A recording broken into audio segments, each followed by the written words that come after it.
Now, supporters of JK Rowling are in uproar after a magazine branded her Britain's nastiest novelist. A piece in the new Statesman argued that the Harry Potter author has become a liberal pariah following controversial tweets about the transgender debate. The Harry Potter author, who is a firm believer in biological sex, refuses to acknowledge preferred pronouns, tweeting last year, "I'll happily do 2 years in prison if the alternative is compelled speech and forced denial of the reality and importance of sex."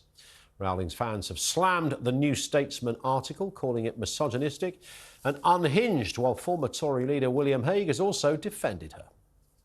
I think we shouldn't be cancelling people because of their views, but also she's one of our greatest living writers, and I think this review is very unfair to her personally.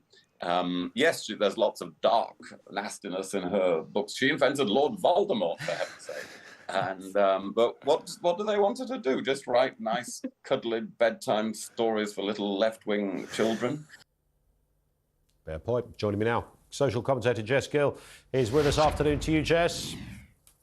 Good afternoon. Thank you so much for having me on. It's a pleasure. I mean, if somebody had told us like 10 years ago that we'd be having the debate or the discussion we're about to have, we'd have thought they'd have gone stark raving mad. You know, that JK Rowling, of all people in our society, when you think of cultural icons and great writers and all the rest of it, of all people that would, some would say divide the room, others would say that's not quite the way to look at it, but, you know, certainly divide opinion on something like transgender issues, we'd be thinking, well, firstly, why would it be JK Rowling even mentioned in that?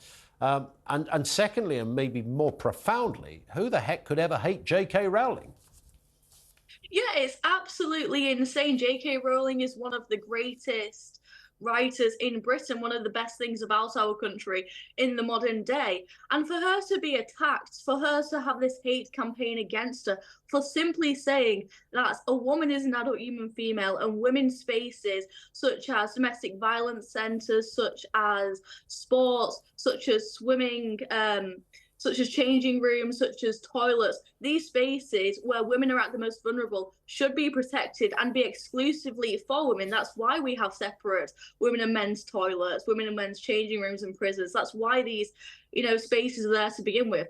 To say that that's a controversial in the modern day and age is absolutely ridiculous. She's simply standing up for women's rights. I can't believe that this is the talking point. Yeah, it's this kind of newspeak sort of territory, isn't it? The idea that, because you sometimes have to read something twice these days to think, hang on, did somebody really say that? That J.K. Rowling is apparently the controversial one. When, of course, I think most people, most right-minded people would say, well, actually, there's nothing particular. If you look at what she's written, if you look at her blog that she often refers people back to, that she wrote a rather extensive précis of her views on this, it's all laid out there. It's not transphobic. It's not full of hate. It's not nasty. It's an intelligently written piece that she should never have had to have written, but nonetheless she did, and she put it up there so that she could be quite clear in what she thought. There's literally nothing controversial there. If you could buy a book called Things That Are Not Controversial, then that blog would be in there. I mean, there's nothing bizarre about what she's saying. You've just brilliantly articulated some of the obvious and very important areas about women's safety that is talked about within this debate. Yet somehow she's apparently away with the fairies. She's nasty. It's not that she has a different view. That's one thing. She's nasty, she's vile, she's vindictive and unhinged. Yeah, it's crazy, considering I would argue that the nasty people are the ones who want to invade women's only spaces, where, like I said, women are at the most vulnerable. Women's prisons, for example, where the majority of women aren't in there for violent crime. There's a statistic run by Kathleen Stock, the philosopher Kathleen Stock, that shows that trans women, as in biological men, are disproportionately likely to be sex offenders in prisons. I think it's like almost 60% compared to the women's population, which is 3%. Even the men's population of male prisoners who are sex offenders is lower than 10%, whereas the trans population is incredibly high.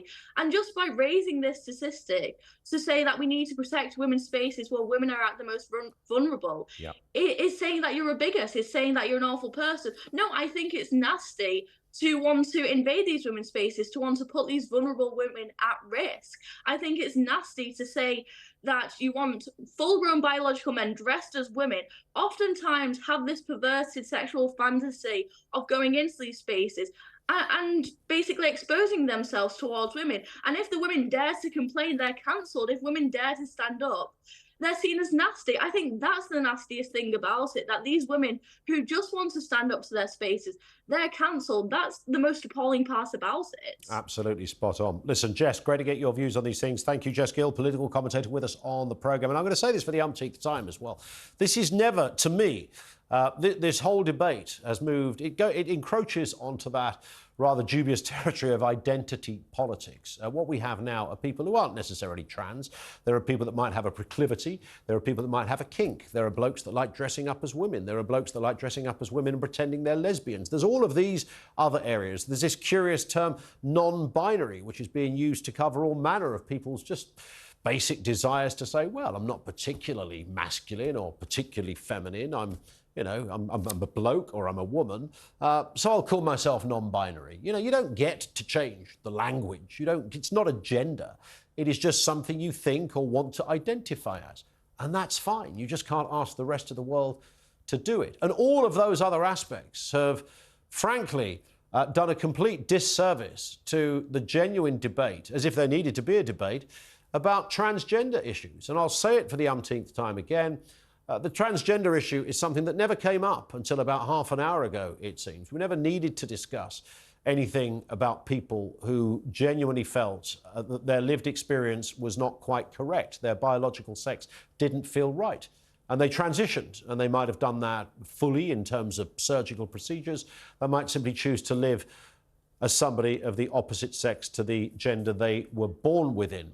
And no one ever moaned or made any big views about that. I've said it before. Even the winner of Big Brother, Nadia, some years ago. Nobody talked about the transsexual side of her existence. Just didn't really come up. But it's all these other characters, the mischief makers, those that like to trump and wave and fly the banner of their identity that have caused the problem. That is where the issue is. And there's nothing wrong with JK Rowling. She's a thoroughly decent person, writes great books, and she's absolutely correct on this issue. Simple as that.